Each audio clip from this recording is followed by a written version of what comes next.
Dokter. Selamat siang. Assalamualaikum warahmatullahi wabarakatuh. Waalaikumsalam warahmatullahi wabarakatuh. Dan yang kedua dengan Ibu Haja Uun Nurjanah selaku Ketua Stikes Karisma Karawang itu Bu ya. Selamat siang Bu. Assalamualaikum. Selamat siang. Waalaikumsalam warahmatullahi wabarakatuh. Baik, terima kasih sudah bisa bersedia bergabung sama kami Bu ya.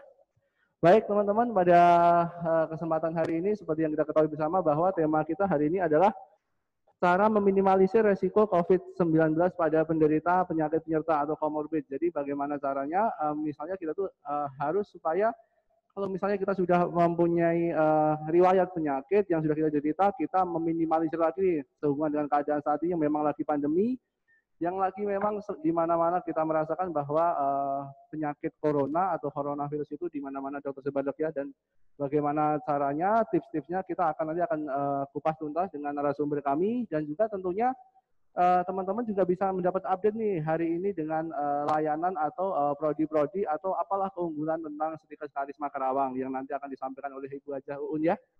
Baik, kami ingatkan kembali bahwa acara hari ini bisa disaksikan secara live, baik melalui aplikasi Zoom dengan ID yang sudah kita sebarkan kemarin, dan juga bisa mengikuti di IG live kami di @mandaya hospital. Nah, teman-teman semua nanti bisa bertanya, bisa dilakukan secara chat, maupun bisa juga tanya langsung. Nanti kami akan bukakan di Zoom kami. Jadi nanti teman-teman bisa bertanya kepada kedua narasumber kami dengan bebas, dan maksimalkan dan manfaatkan waktu ini untuk teman-teman semua supaya juga kita di luaran juga bisa aware dan juga bisa menyalurkan apa yang kita ketahui kepada teman-teman dan tetangga kita.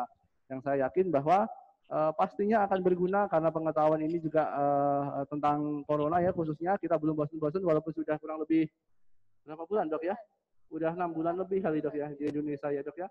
Tapi memang sampai saat ini kita masih mau menerima ya, harus menerima karena memang kondisi seperti ini baik di Karawang, di Indonesia juga di dunia pada umumnya. Nah, teman-teman juga karena sehubungan dengan pandemi ini pasti juga kita turut juga mendukung program pemerintah bahwa kita selalu harus kemana-mana menjaga diri, menjaga keluarga, selalu gunakan masker, selalu cuci tangan, dan juga selalu jaga jarak Dok ya. Dan juga pastinya teman-teman juga kalau mau ke fasilitas publik pasti juga akan sedikit berpikir apakah amankah kalau saya datang ke fasilitas publik, seperti juga mungkin di pasar, di mall, dan juga di rumah sakit. Nah khususnya di rumah sakit kami di Mandaya Hospital Karawang kita sudah menerapkan komitmen kami bagaimana caranya kita menjaga agar terhindar atau terminimalisirlah terjadinya penularan di lingkungan rumah sakit kami. Nah untuk itu seperti apa, silahkan simak video yang akan tayang berikut ini.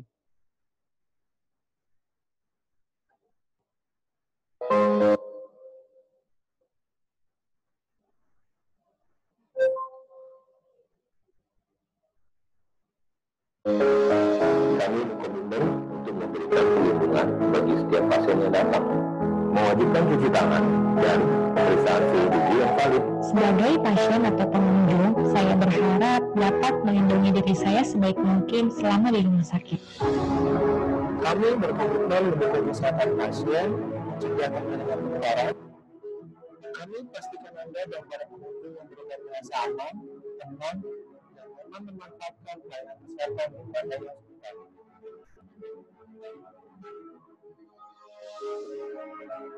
Kami di sini adalah keluarga Anda. Kami berkomitmen untuk memberikan pelayanan terbaik untuk Anda selama di rumah sakit. Kami pastikan Anda menerima berkas dalam kondisi higienis dari tangan kami. Kami pastikan Anda duduk dalam kondisi bersih. Kami pastikan Anda duduk tidak berdekatan satu sama lain. Kami berkomitmen untuk memberikan perawatan yang benar sesuai prosedur. Sebagai garda depan perlawanan terhadap wabah virus corona, kami percaya kami melakukannya yang sebaik mungkin untuk Anda. Kami terus berinovasi untuk meningkatkan pelayanan. Anda bisa memanfaatkan layanan konsultasi dengan dokter spesialis tanpa harus datang ke rumah sakit.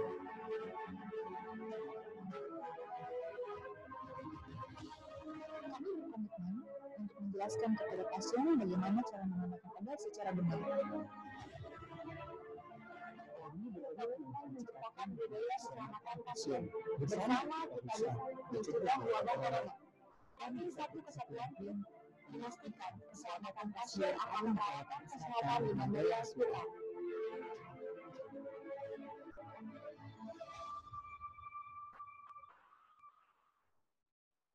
Baik, itu aja tadi komitmen kami selaku pelayanan fasilitas kesehatan di Rumah Sakit Mandaya Karawang khususnya agar kami sebisa mungkin kita meminimalisir terjadinya resiko penularan corona atau COVID-19 di Karawang.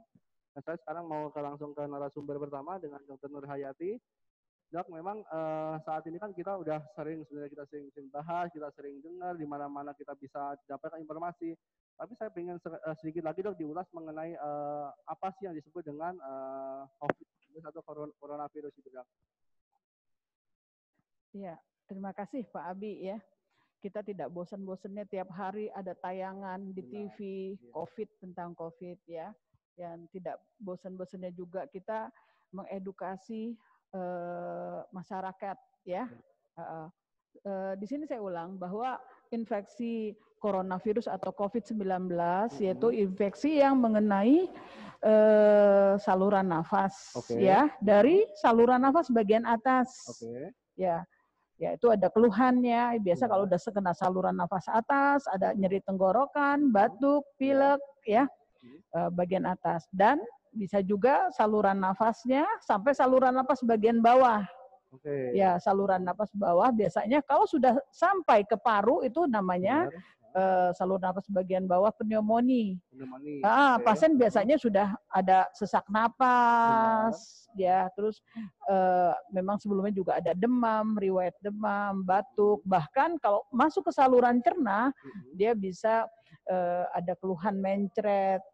Ya, mual, kadang-kadang nyeri kepala, ya gejalanya dari yang ringan sampai yang berat. Ya, itu disebabkan oleh infeksi virus, ya, virus corona. Virus coronavirus sebenarnya banyak, ada alfa, beta. Kalau yang ini novel, yang terbaru, yang memang betul-betul baru dan kita tidak memang masih terus diteliti dan uji klinis ya sampai ke vaksin. Ya, sampai sekarang kan vaksinnya lagi diteliti, lagi diuji klinis sekarang, karena obatnya belum ada.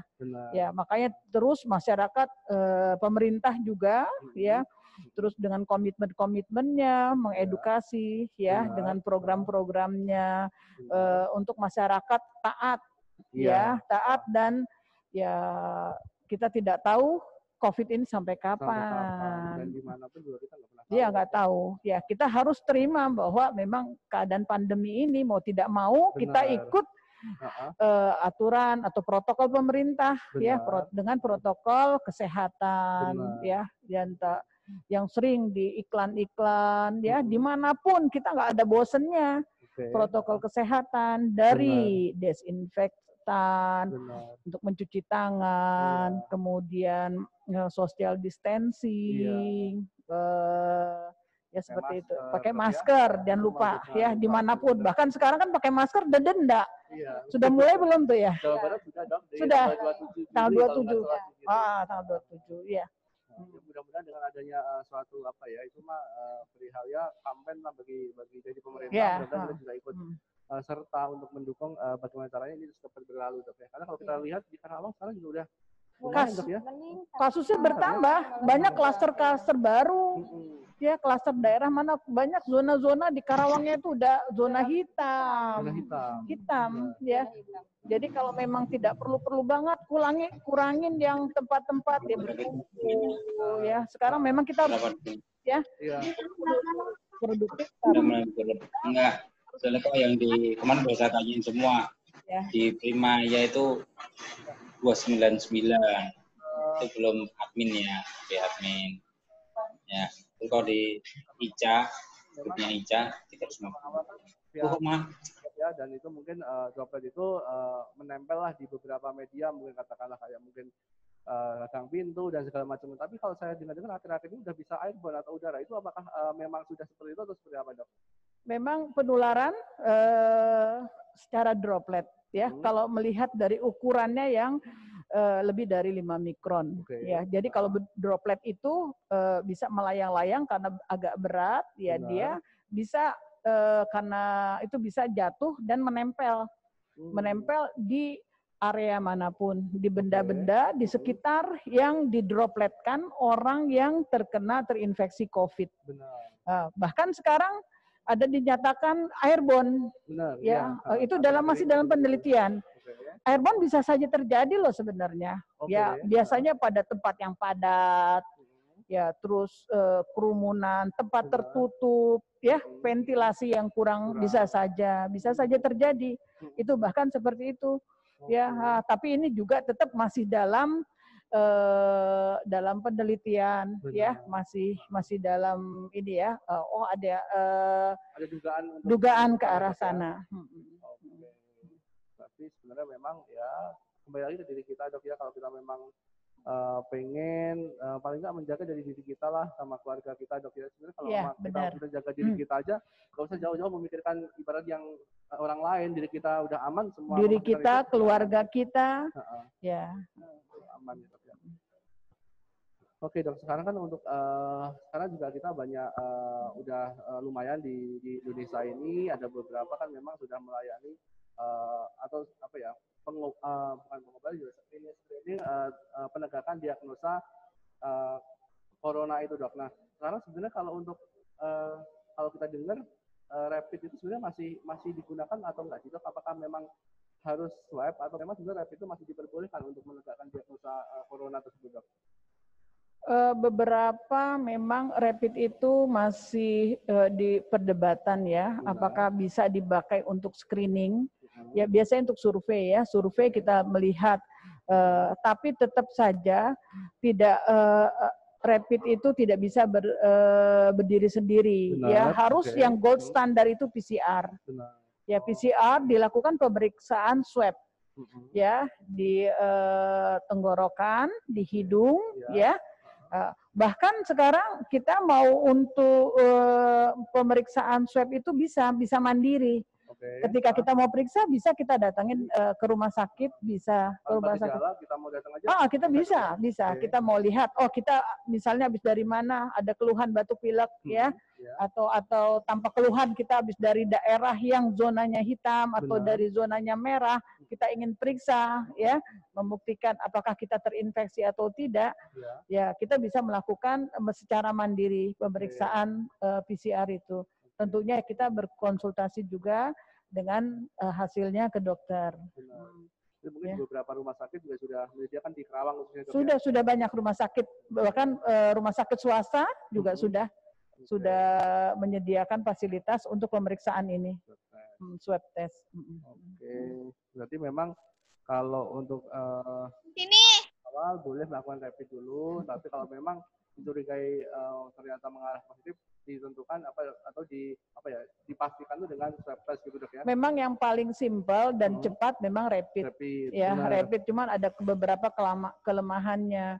Ketika memang belum ada gejala, rapid itu misal baru sudah masuk infeksi tapi belum ada gejala ya, misalnya 1 sampai 5 hari atau 1 minggu 7 hari dia belum rapidnya itu bisa non reaktif. Makanya harus diulang 10 hari lagi. 10 hari lagi, rapid lagi, ya. Sampai biasanya kalau misalnya reaktif dan kita harus buktikan dilanjutkan dengan pemeriksaan PCR. Ya, kalau negatif diulang lagi pemeriksaan rapid testnya. Ya. Dok, sekarang kan berkaitan dengan kebijakan pemerintah sekarang, bisa dijabarkan kita kan memasuki namanya AKB, Dok, ya, adaptasi kebiasaan baru. Nah, sebenarnya adaptasi kebiasaan baru ini menurut dari sisi medis, Dok, apa sih yang harus kita lakukan itu, Dok? Dari sisi medis ya, sebenarnya ini kebiasaan yang normal, yang biasa kita lakukan, ya. Mungkin kalau secara medis kita menilai dulu diri kita, memang kebiasaan kita sudah normal atau tidak. Misalnya kita dulunya kebiasaan merokok, kan tidak normal. Ya, kita normalin dulu kebiasaan ini. Kita melihat ya Ibu ya. Kalau sudah normal ya ditambah lagi plusnya ya. Kita bisa mau melakukan supaya kita produktif ya. ya misalnya sudah stay at home, kita bisa melakukan kegiatan di luar rumah, ya tapi dengan selalu dengan protokol kesehatan, ya tadi yang 3 itu ya, memakai masker, selalu mencuci tangan, kemudian social distancing, ya mau kegiatan apapun, mau dimanapun, di sekolah, di tempat kerja, mau di rumah sakit, ya di rumah sakit memang kita, apalagi rumah sakit Mandaya, sudah kita sudah memegang, sudah memperhatikan bahwa aman kita berobat, karena memang dari tadi ya, yang dari paparan tadi video sudah jelas ya, jadi kita sebelum masuk kita diperiksa, suhunya ditanya ya, apakah ada gejala atau apa, ya dipisahkan, atau ada demam atau apa, kita dipisahkan. Ya tidak bisa langsung kita bercampur ya dengan ada keluhan misalnya demam atau suhunya tinggi ya, dari sana pun sudah ya, dari kemudian biasa cuci tangan. Sekarang juga kita lihat di mal-mal mau masuk pun seperti itu, sudah tersedia, sudah lebih ketat ya.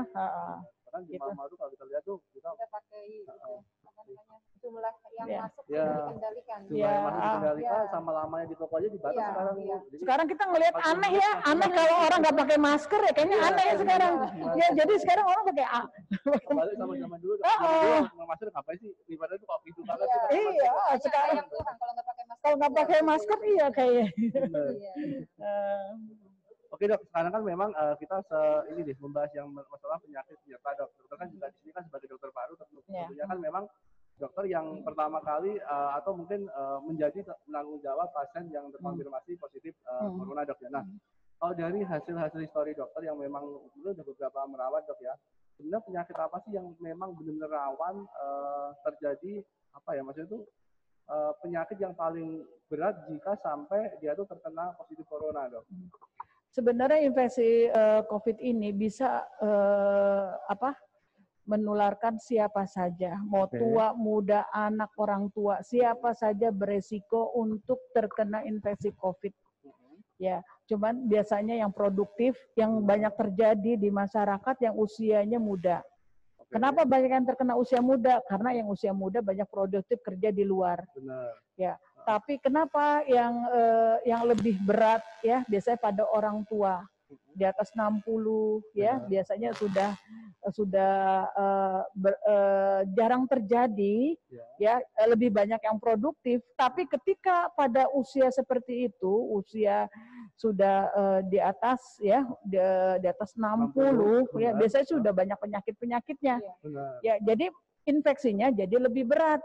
Jadi kematiannya biasanya lebih sering pada usia yang usia lanjut, apalagi ditambah dengan penyakit komorbid seperti yang sering ya, hipertensi, jantung, ya diabetes, ya gagal ginjal, ya semua itu, apalagi gangguan pernapasan seperti PPOK, TB paru, sebenarnya bisa kena, tapi karena parunya sudah memang sudah ada kerusakan, biasanya tambah lebih berat.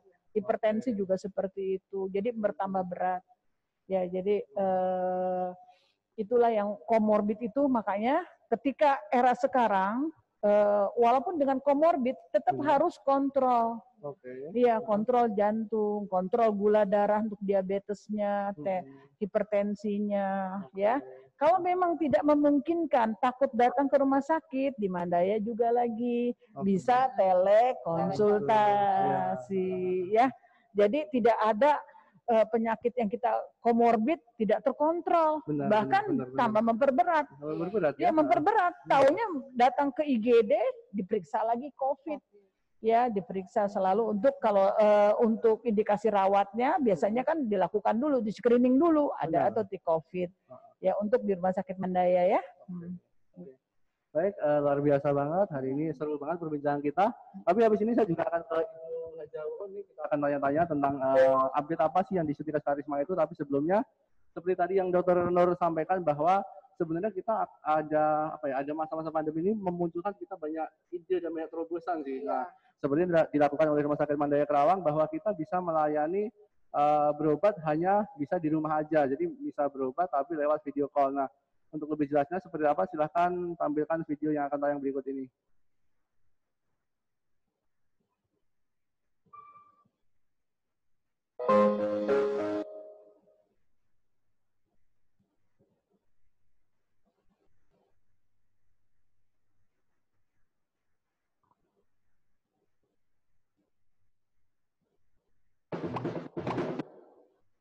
Nonton banyak ya. Ya nonton banyak ya.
Ini adalah salah satu layanan kami di Rumah Sakit Daya Karawang. Kita bisa berkonsultasi dengan dokter tapi di rumah aja dengan menggunakan metode telekonsultasi atau video call dengan dokter. Nanti misalnya ada obat, kita pun juga akan kirim ke rumah. Nah, kita nanti juga akan ke Ibu Haja Uun, tapi sebelumnya kita akan simak singkat profil dari Stikes Karisma Karawang.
Ya, itu adalah sedikit profil lengkap mengenai Stikes Karisma Karawang. Untuk lebih jelasnya seperti apa, saya akan tanyakan kepada Ibu Haja Uun ya, selaku Ketua Stikes Karisma Karawang. Nah, Bu, boleh dong di-share ke kami perihal mungkin sejarahnya, berdirinya tahun kapan, dan prodinya itu apa aja, sama unggulan-unggulan itu apa sih dibandingkan dengan Stikes lainnya, Dok?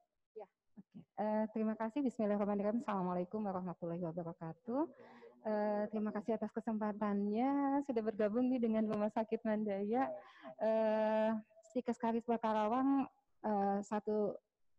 satunya sebenarnya institusi pendidikan kesehatan dalam bentuk stikes ya di Kabupaten Karawang yang pada mulanya sebenarnya berawal dari Akademi Keperawatan Karisma Karawang tahun 1992.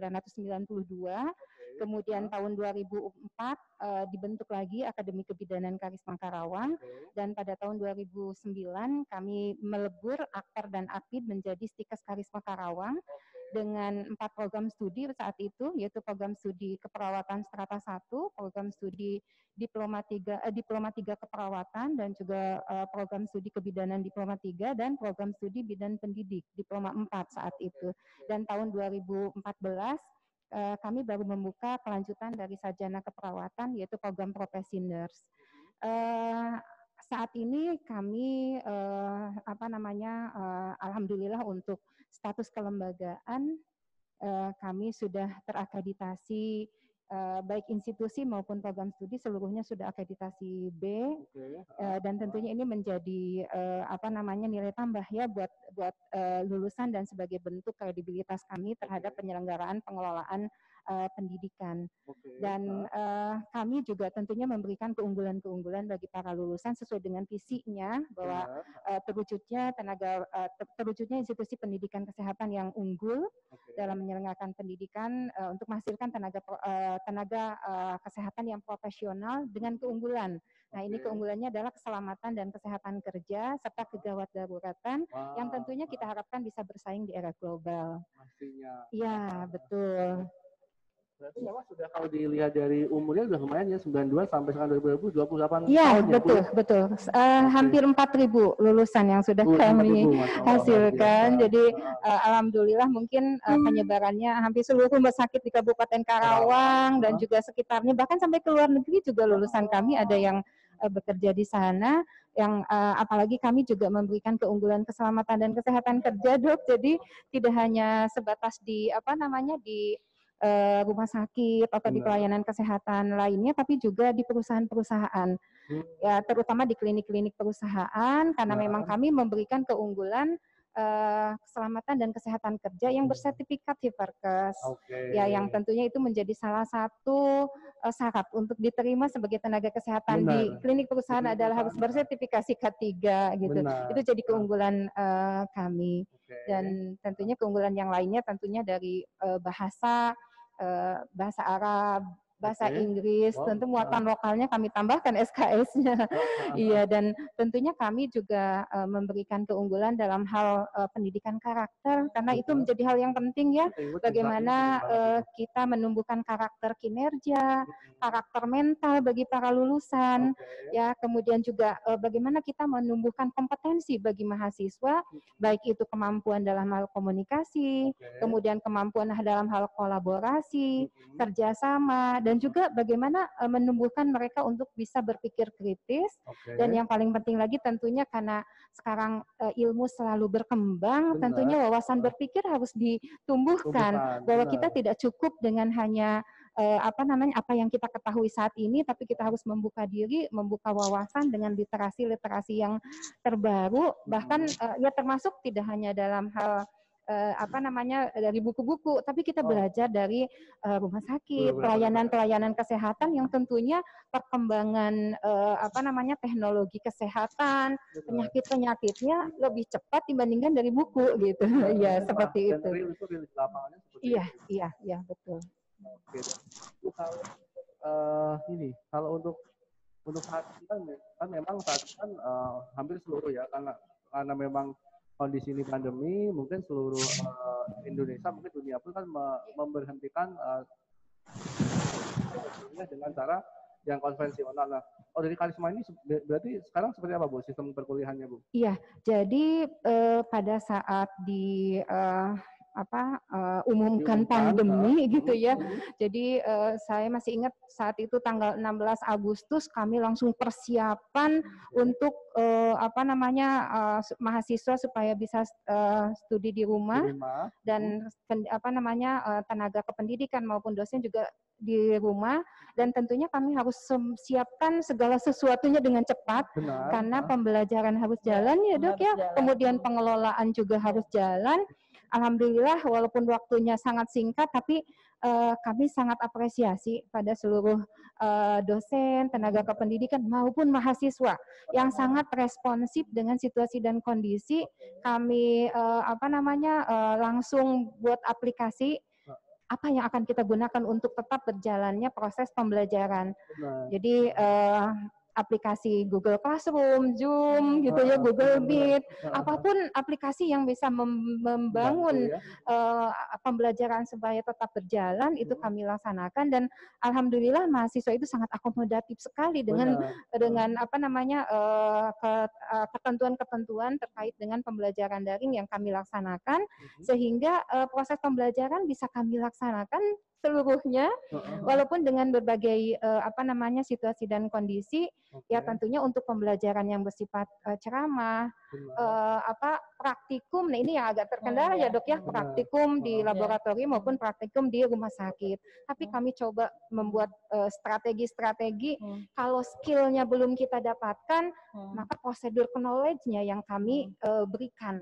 Jadi hal-hal yang berhubungan dengan bagaimana tahapan-tahapan suatu prosedur tindakan, kemudian bagaimana cara mengantisipasi kalau ada perubahan-perubahan yang terjadi, bagaimana memanage prosedur tindakan. Nah, itu kami berikan dulu secara teori melalui daring, tapi kami juga tetap akan melaksanakan memenuhi target psikomotor, baik itu di laboratorium maupun di lapangan, di rumah sakit, sampai kondisi memungkinkan.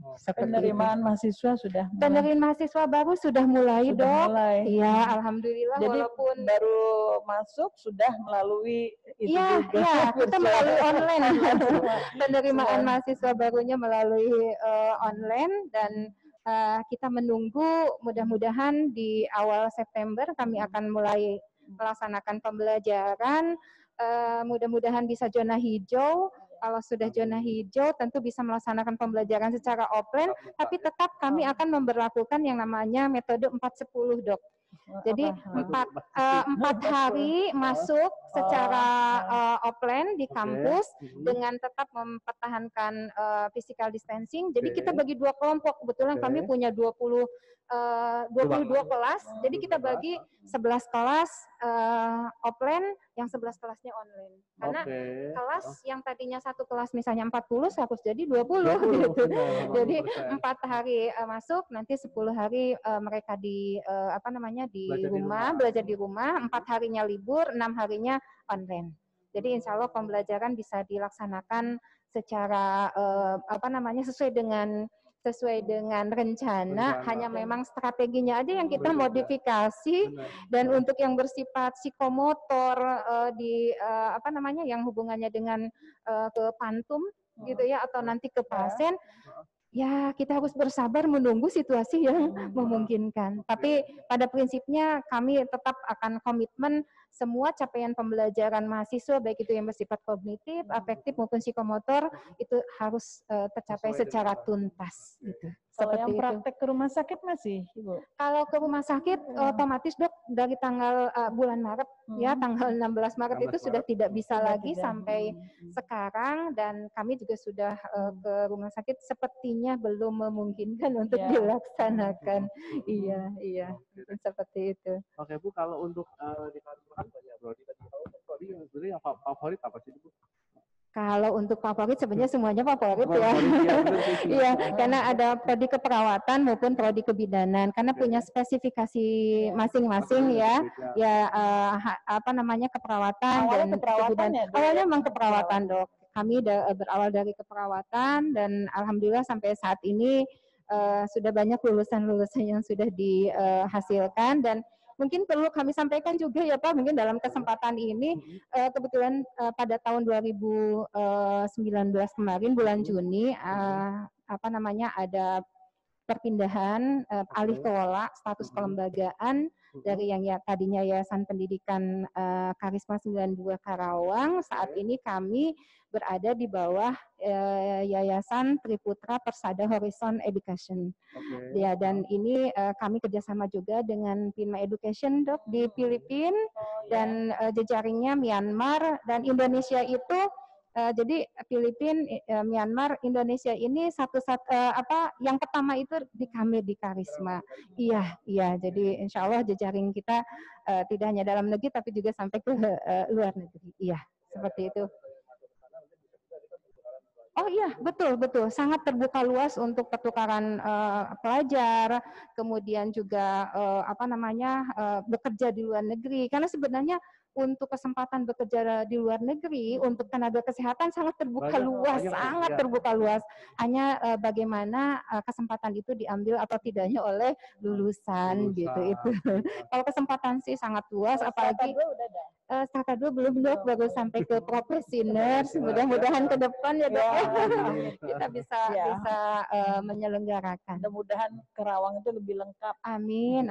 Ya, mohon doanya. Jadi tidak perlu kemana-mana masyarakat Karawang untuk sekolah. Iya. Mudah-mudahan kami juga untuk teman-teman sejawat yang lulusan diploma 3 keperawatan yang mau melanjutkan ke program studi sarjana keperawatan atau ke program studi nurse, nggak usah jauh-jauh ke luar daerah, tinggal dekat gitu. Karisma kan kebetulan letaknya sangat strategis ya Dok ya, jadi tidak akan bermacet ria untuk bisa sampai ke Stikes gitu ya. Jadi dan untuk pembelajarannya juga kita sangat akomodatif. Kami sesuaikan dengan masa shift kerja. Jadi kami adakan di sore hari supaya mengakomodasi teman-teman yang bekerja.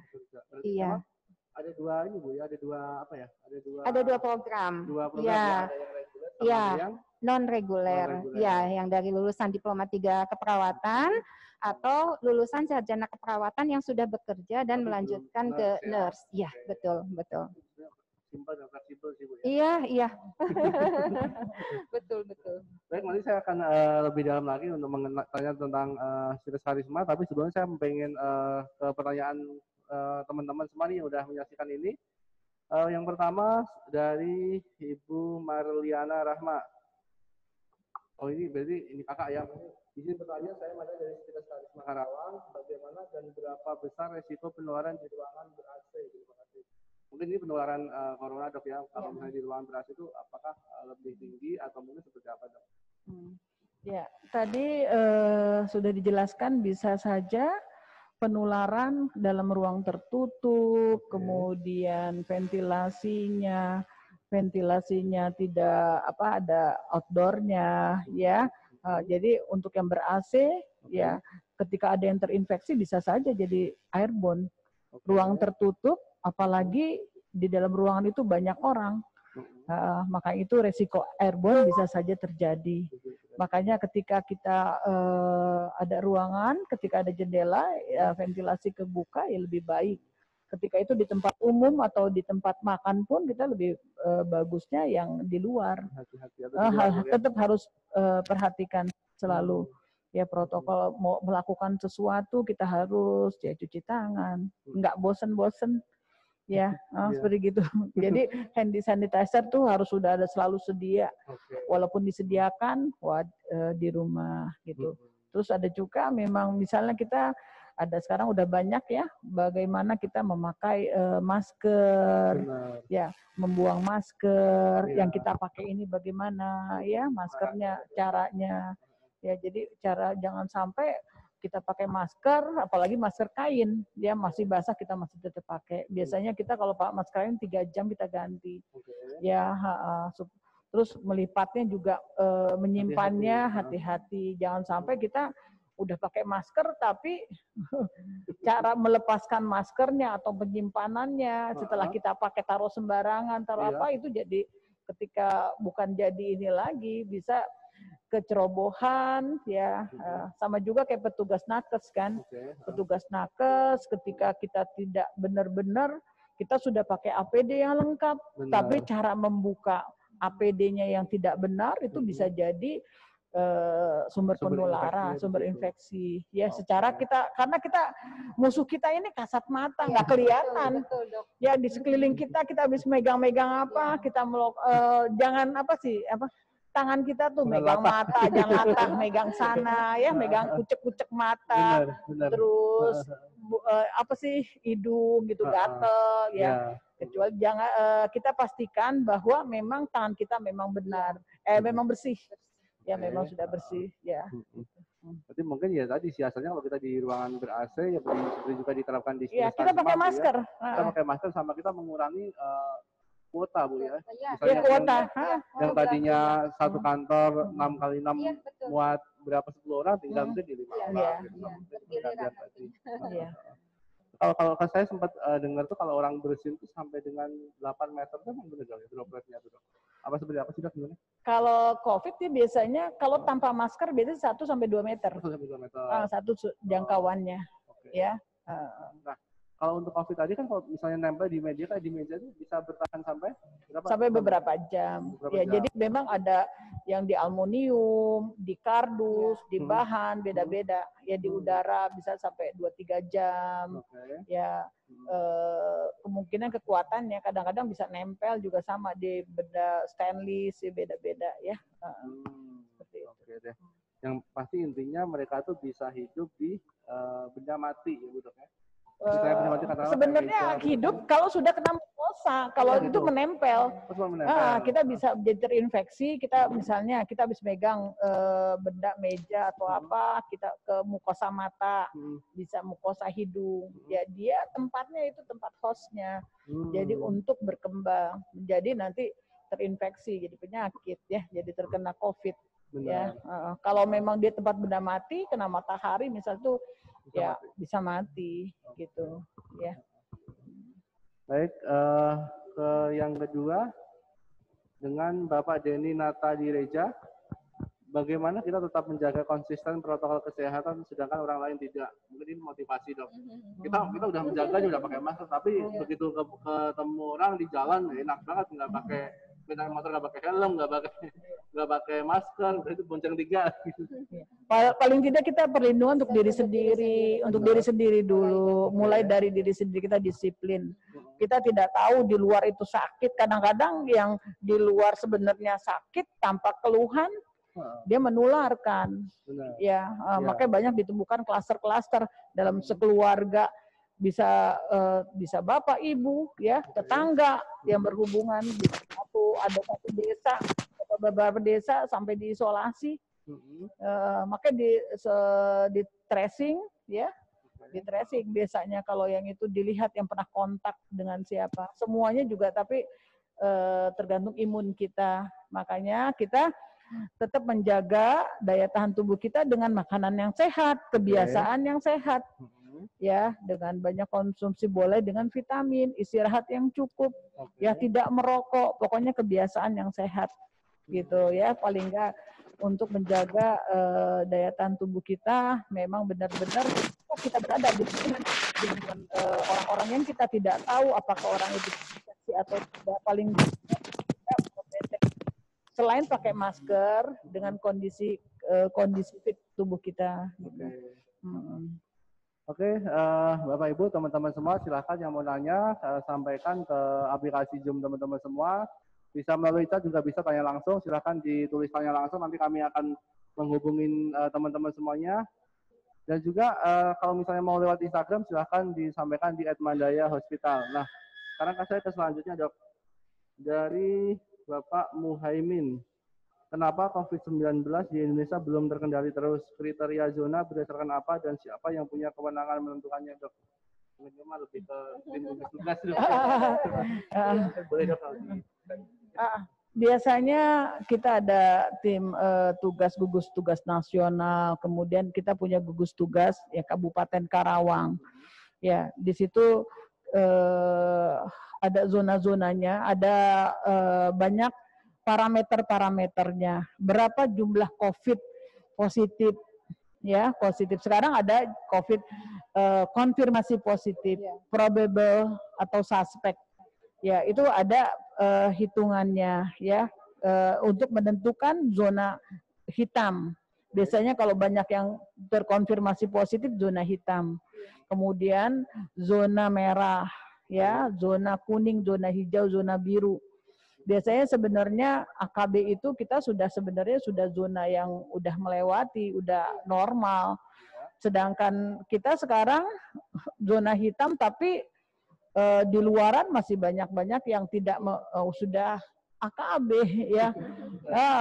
Sebenarnya sih walaupun belum tepat kita melakukan AKB, ya, tapi mau tidak mau kita tetap aja tidak bisa, kondisi ini tidak bisa dihindari. Kita harus tetap produktif, Makanya dengan kita bisa melakukan produktivitas kita. Ya, lebih banyak di rumah, ada yang lebih banyak produktif di rumah, walaupun di rumah tapi produktif, menghasilkan atau ya lebih banyak kreasi lah ya. Ketika di luar pun kita harus produktif. Ya, ketika memang kita tidak bisa, ya lebih banyak inovasi deh. Ya, inovasi tapi tetap sesuai protokol kesehatan. Gitu. Saya mau ke Bu Haja Uun nih, dari @fauzan Hermanto. Apakah biaya semesternya bisa dicicil? Ya. Ini mengenai mungkin kalian jelasin mengenai biaya untuk kuliah di Karisma, Dok. Iya, biaya kuliah di Karisma itu sangat akomodatif sekali. Ya, bisa dicicil. Boleh. Awal masuk 2 juta sudah bisa masuk, tinggal nanti berikutnya dicicil. Ya, jadi kami sangat membuka komunikasi antara orang tua dengan kampus ya apabila ada kesulitan-kesulitan dalam hal pembiayaan ya karena tentunya kadang-kadang rencana sudah dipersiapkan dengan matang tetapi dalam perjalanan ternyata ada hal-hal yang tidak kita harapkan sehingga pembayaran jadi mandek. Tentu kita berharap mahasiswa itu bisa tetap lanjut menyelesaikan pembelajarannya, tapi tentunya dengan ada komunikasi yang baik antara orang tua dengan pihak kampus. Dan kami alhamdulillah selama masa pandemi ini Pak, seluruh orang tua mahasiswa sudah kami hubungi. Jadi ada call parent yang kami laksanakan. Jadi kami menanyakan kesulitan-kesulitan yang dialami oleh orang tua dalam hal pembiayaan, kemudian dalam hal pembelajaran mahasiswa di rumah, karena tidak bisa dipungkiri belajar di rumah tidak semudah yang dibayangkan, gitu ya. Jadi banyak hal-hal yang harus dipikirkan, ya tentunya penggunaan kuota, kemudian juga tidak seefektif kalau langsung ketemu katanya gitu ya.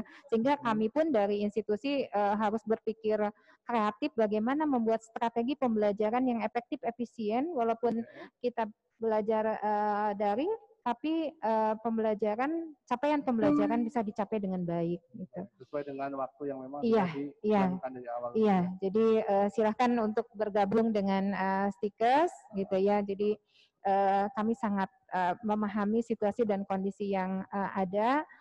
Tentunya sangat pembiayaan sangat lunak sekali gitu ya. Kami tidak minta harus di awal semua lunas, tapi ada tahapan-tahapan yang harus dicicil gitu ya, sehingga bisa memudahkan untuk orang tua. Seperti itu. Ini menyambung masalah pembiayaan nih Bu. Apakah di Karisma itu sudah ada semacam kayak program beasiswa gitu, ada nggak sih? Oh iya, untuk beasiswa alhamdulillah sebenarnya kesempatan untuk beasiswa banyak sekali. Beasiswa dari yayasan sendiri ada, kemudian beasiswa dari Dikti juga ada. Setiap tahun itu hampir 20 mahasiswa dapat beasiswa. Termasuk juga beasiswa dari pemerintah daerah Karawang Cerdas. Luar biasa ya, untuk satu mahasiswa itu 12 juta per tahun sampai selesai. Gitu ya. Ya, jadi tinggal mau tidaknya mengurus persyaratan-persyaratan untuk mendapatkan beasiswa Karawang Cerdas.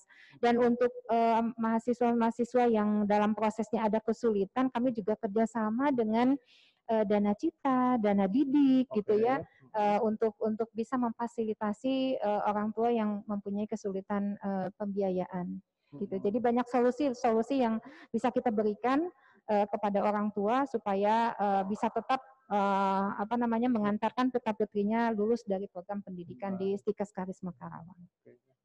Kalau lulusan disalurkan nggak? Ada yang disalurkan? Kalau lulusan, alhamdulillah Dok. 3 bulan pertama setelah mereka lulus habis Dok. Habis. Iya. Udah banyak yang pesen. Malahan kami kekurangan. Iya, kekurangan. Jadi permintaan sangat banyak. Kebetulan memang beberapa rumah sakit juga melaksanakan langsung rekrutmen di tempat kami untuk penempatan ke rumah sakit yang ada di Kabupaten Karawang dan sekitarnya gitu. Sekarang saya ke Ibu Dokter lagi dengan Edwisa Andriani. Apakah berjemur bisa membunuh virus corona? Karena kan ada anjuran untuk berjemur setiap hari. Ya. Nah, ini mengenai sebenarnya berjemur itu ada ini ya, yang bagus itu berjemur jam 10.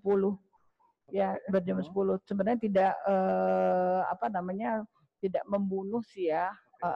Sebenarnya jadi hanya untuk daya tahan tubuh kita lebih kuat.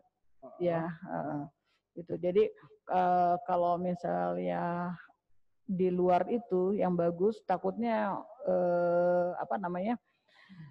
banyak yang tidak manfaatnya. Jadi ultravioletnya kurang bagus ya. Jadi di sana penyerapan vitamin D gitu ya lebih bagus gitu. Jadi dianjurkan sih cukup 15 menit berjemur ketika jam 10. Jangan terlalu lama juga. Nanti ya. Juga, Dok, ya? Iya, hitam. Nah, yang bagus sih sebenarnya jam 10. 10 gitu, ya? iya.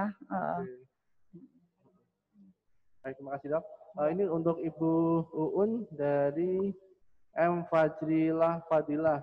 Pertanyaan untuk Ibu Uun, bagaimana cara memberikan pendidikan kesehatan masyarakat awam yang cemas berlebih hingga menimbulkan masalah lebih luas? Ya, terima kasih. Memang situasi pandemi ini luar biasa dampaknya ya, Dok. Banyak hal-hal yang bisa menyebabkan masyarakat itu cemas. Bisa karena memang ketakutan yang berlebihan pada terpaparnya COVID-19, kemudian dampak ekonomi yang sangat dirasakan sekali gitu ya. Kemudian juga keuangan keluarga ya, banyak hal yang termasuk juga penyakit yang dirasakan, penyakit yang awal memang sudah dirasakan. Nah, ini tentunya kita sudah pahami bahwa ketakutan yang berlebihan, kepanikan yang berlebihan itu sebenarnya itu separuh dari penyakit katanya ya. Okay. Separuh dari penyakit itu ketakutan atau kepanikan yang berlebihan, karena ketakutan yang berlebihan ini tentu akan menimbulkan stres. Dan stres ini dampaknya luar biasa. Ya, mungkin tadi dokter sudah menyampaikan bahwa kerja jantung jadi lebih cepat, tekanan darah jadi meningkat, gula darah jadi naik gitu ya. Jadi nggak terkontrol gitu ya. Resiko-resiko terjadi serangan jantung juga lebih tinggi karena adanya sumbatan gitu ya. Jadi tentu yang penting kita lakukan adalah bagaimana kita bisa memahami situasi dan kondisi ini secara lebih realistis, dalam artian bahwa ini ada situasi kondisi ini tidak hanya kita yang mengalami, tapi juga semuanya tentu dengan kesabaran, karena kesabaran itu sudah separuh dari pengobatan gitu, separuh dari kesembuhan gitu ya, dan tentunya kita juga support system dari keluarga, karena keluarga menjadi hal yang penting dalam situasi kondisi seperti ini, dan tentunya ya kembali lagi bahwa kita punya yang maha tinggi, punya Allah, tempat kita meminta, kita serahkan dengan ikhlas situasi dan kondisi yang seperti ini, dan selalu berpikir positif ya Dok. Ya, ternyata dengan kita melakukan afirmasi positif gitu ya, bahwa insya Allah kita sehat, bahwa kita bisa menghadapi situasi dan kondisi yang ada saat ini, itu hasil penelitian ternyata menunjukkan bisa meningkatkan daya tahan tubuh gitu. Dan mau tidak mau sekarang kita harus berdampingan dengan COVID. Betul. Gitu. Karena daya tahan virus itu kan belum ada obatnya. Obatnya adalah daya tahan tubuh kita gitu. Jadi bagaimana kita mempersiapkan daya tahan tubuh kita supaya kita bisa ya tadi seperti yang dokter berdampingan dengan mikroorganisme, virus, bakteri di sekeliling kita gitu. Mungkin seperti itu. Baik, terima kasih Bu Uun. Ada lagi buat Bu Uun, izin bertanya Bu Haji, apakah ada rencana membuka S1 kebidanan atau pendidikan profesi bidan Bu dari Bu Nabila?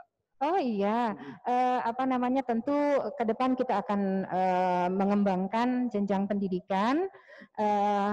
Saat ini baru ada diploma 3 kebidanan. Insya Allah mungkin beberapa tahun ke depan kita juga akan buka untuk pendidikan profesi bidan. Oke. Iya, ditunggu saja. Hanya untuk tahun ini belum ada. Mudah-mudahan tahun depan kita sudah bisa buka. Baik. Iya. Ini satu untuk Bu Dr. Nurhayati. Izin bertanya Dokter, bagaimana pola adaptasi kebiasaan baru menyikapi pandemi ini untuk kami yang memiliki komorbid asma, terutama untuk anak-anak usia sekolah atau Dok. Dari Ibu Vipit Fajriah. Untuk menghadapi sebenarnya sama ya, semua orang sama, kemungkinan terjadi resiko untuk terinfeksi COVID semuanya sama ya, mau pasien asma, mau pasien jantung ya. Cuma tadi ya, ketika kita mempunyai asma, kita harus kontrol asma kita. Ya, ketika asma itu tidak bisa diobatin, ya, bisanya dikontrol.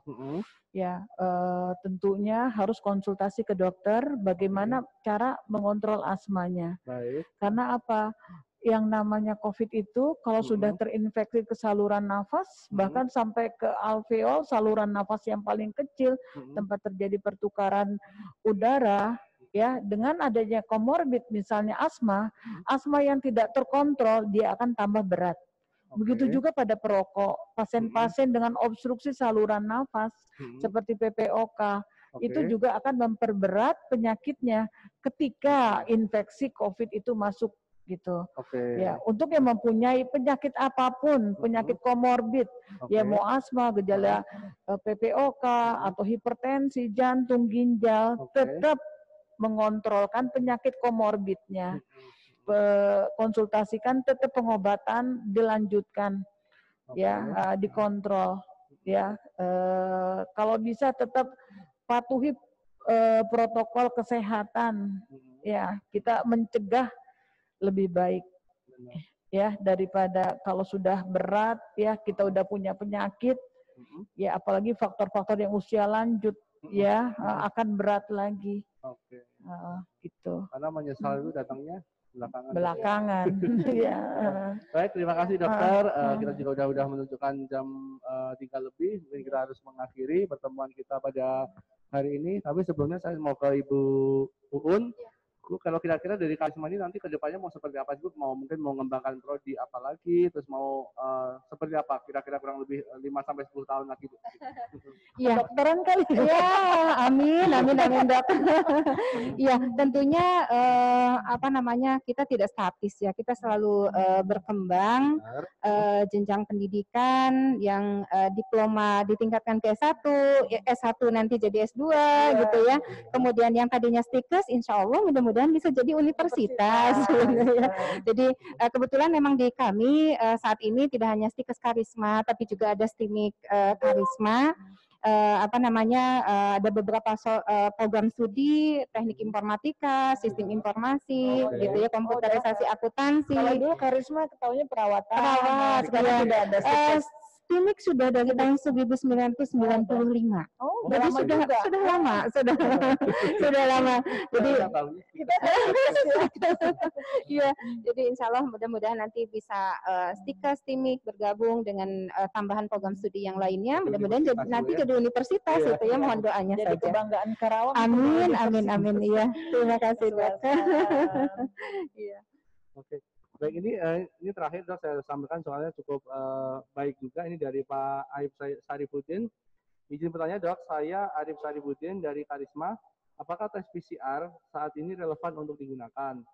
Sedangkan ketika memang dites hari ini juga misalnya positif, tapi besoknya lagi dites di beda tempat hasil negatif. Nah, sebaliknya terima kasih. Nah, apakah memang ada Dok? Misalnya orang yang positif besoknya negatif bisa sembuh, atau mungkin sebenarnya hasilnya itu belum maksimal Dok? Biasanya gold standard PCR sudah gold standar. Jadi ketika positif ya memang sudah ada infeksi masuk. Benar. Dan harus diisolasi dan diobati. Seperti itu. Jadi tetap memang kalau udah positif ya gold standarnya paling udah ujungnya nggak ada lagi ya. Nggak ada lagi. Untuk saat ini gold standarnya ini. PCR, karena memang betul-betul kita di swab ditemukan virusnya, ya, dengan PCR. Terima kasih. Mandaya sudah bisa melakukan PCR ya. Kalau ada masyarakat mau periksa PCR bisa. Ya, kita ada dikirim tapi ya. PCR, kalau misalnya ada yang mau mandiri, silakan bisa datang ke Rumah Sakit Mandaya Karawang, kita di hari Senin sampai dengan hari Sabtu. Dan juga kita sih memang saat ini memang kami kan di Karawang untuk alatnya sendiri kan masih terbatas Dok ya, mungkin di RSUD sama Paru yang ada di Karawang itu. Kami bekerja sama mereka, misalnya Bapak Ibu semuanya kalau mau ke RSUD mungkin ngantri bisa lewat dengan Rumah Sakit Mandaya Karawang.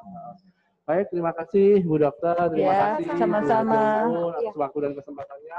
Senang sekali hari ini bisa berbagi-bagi, berbincang. Terima kasih kami, terima kasih. Kita nanti bisa bertemu lagi dengan keadaan yang jauh lebih baik daripada nggak bosan-bosan ya Pak Abi ya. Seperti yang tadi saya sampaikan bahwa di akhir acara kita akan ada undian untuk peserta yang sudah memang melakukan registrasi. Kita akan menggunakan aplikasi Fikirwell, mungkin dari Bapak Panitia boleh di-share untuk gambarnya.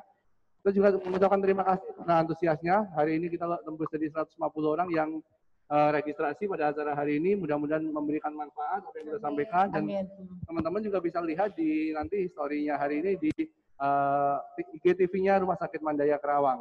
Nah, ini adalah yang sudah kami siapkan, semua data yang registrasi kita satukan dalam satu aplikasi ini. Nanti kita akan undi tanpa settingan, kita akan undi bareng-bareng siapa yang akan mendapatkan, mudah-mudahan juga bermanfaat lah. Nah, untuk yang sesi pertama ini kami akan berikan satu buah souvenir dari Stikes Karisma. Mungkin bisa dibantu Ibu Uun untuk ngitung dari 3 sampai 1. Oke. Baik, Iya. silakan. Mulai? Ya, 1, 2, 3. Sip. Mana? Belum berputar? Ya. Terlalu berat. Ini untuk yang pakai IG yang nggak saya mendekat ya.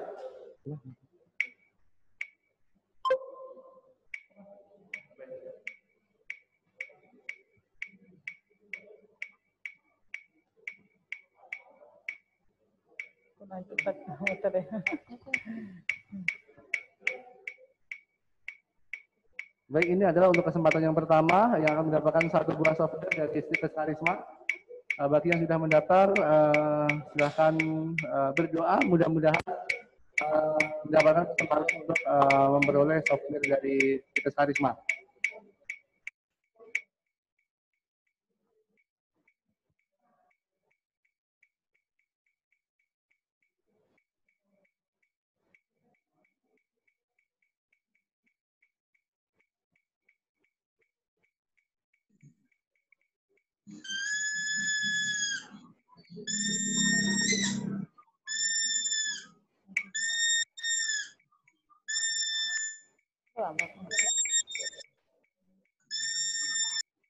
Kita masih menunggu siapakah yang beruntung pada kesempatan pertama ini.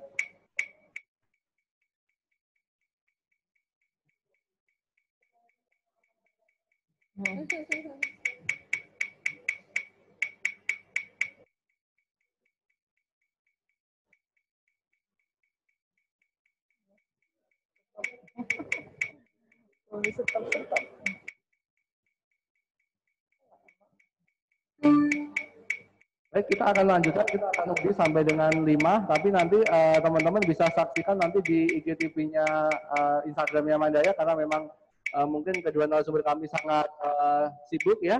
Mungkin ada beberapa keperluan lain, kami persilahkan untuk bisa duluan, kami akan tetap melanjutkan game ini. Oke. Sekali lagi terima kasih ya, Dokter. Terima kasih.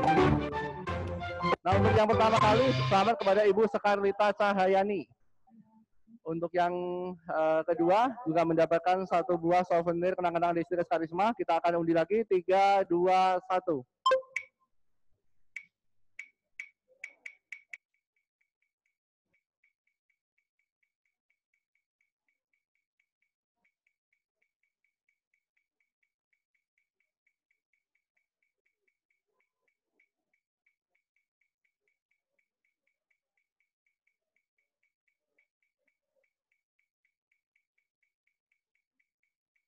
Baik, untuk kesempatan yang kedua ini, kira-kira siapa yang akan mendapatkan satu buah souvenir menarik lagi dari Stikes Karisma?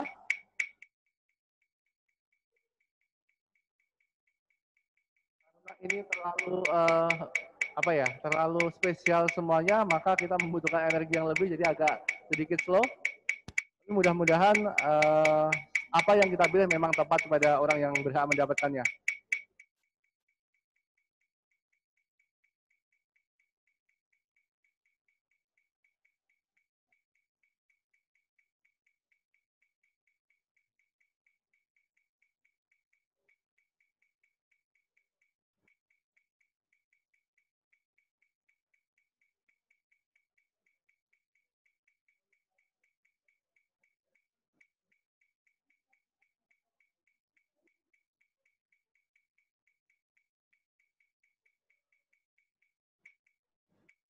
Oke, untuk kesempatan yang kedua, pemenangnya jatuh kepada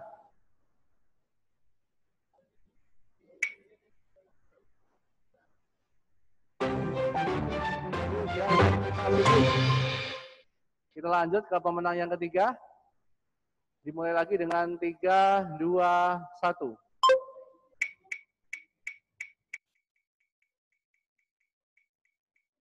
Untuk yang ketiga ini juga masih mendapatkan 1 buah souvenir dari Stikers Karisma Karawang. Selamat kepada Ibu Dian yang tadi mendapatkan 1 buah souvenir. Untuk yang ketiga kalinya kita akan tunggu siapakah pemenangnya.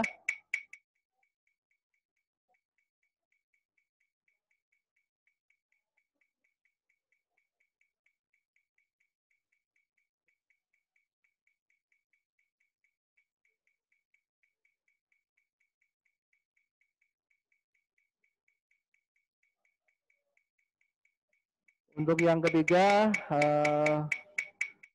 jatuh kepada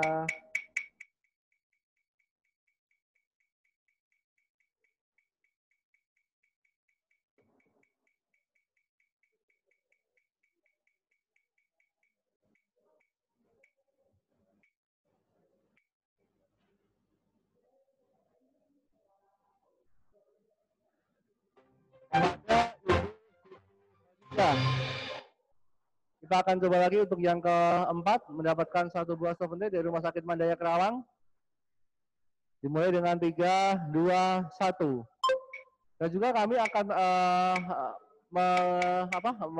mengundi atau apresiasi kepada Bapak Ibu semua yang memang sudah memfollow Instagram Rumah Sakit Mandaya Kerawang dan hadiahnya sudah ditentukan dari kami yang akan mendapatkan souvenir dari Rumah Sakit Mandaya Kerawang.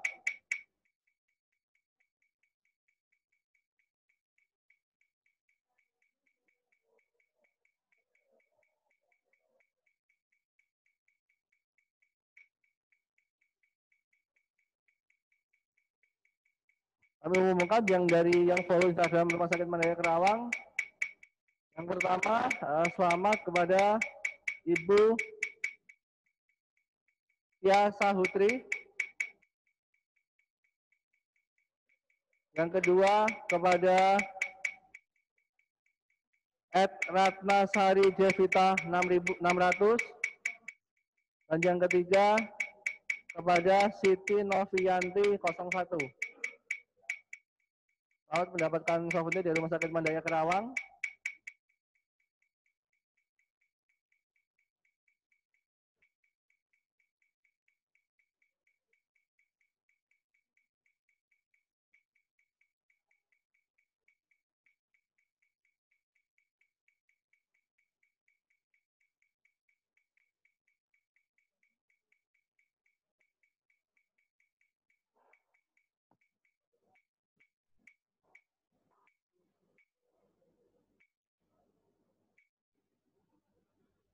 Oke, untuk yang keempat, selamat kepada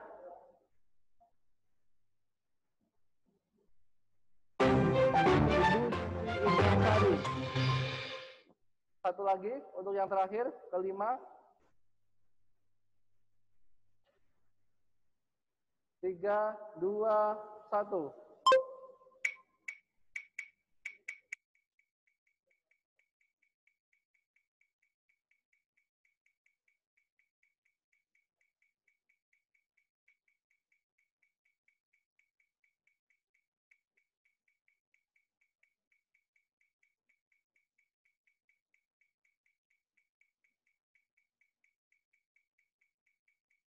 Untuk yang kelima ini kita akan berikan 1 buah souvenir dari Rumah Sakit Mandaya Kerawang. Dan pemenangnya jatuh kepada Bapak atau Ibu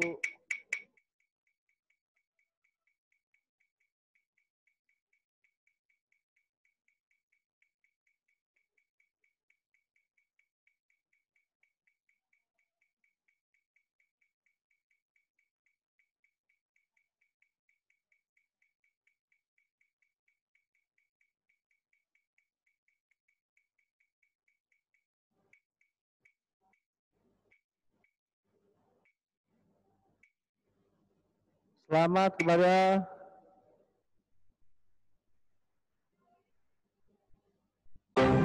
Ibu Alifah Sahira Putri.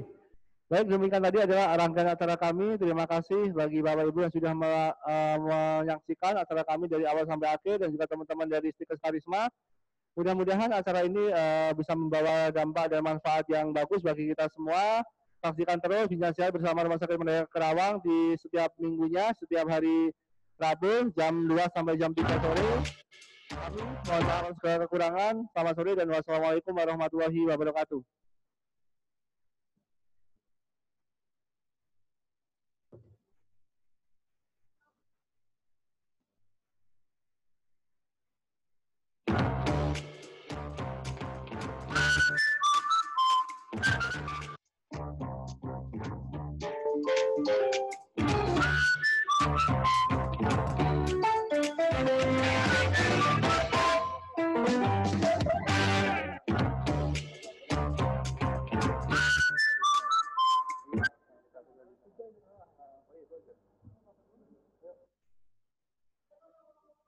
Ayo kita foto.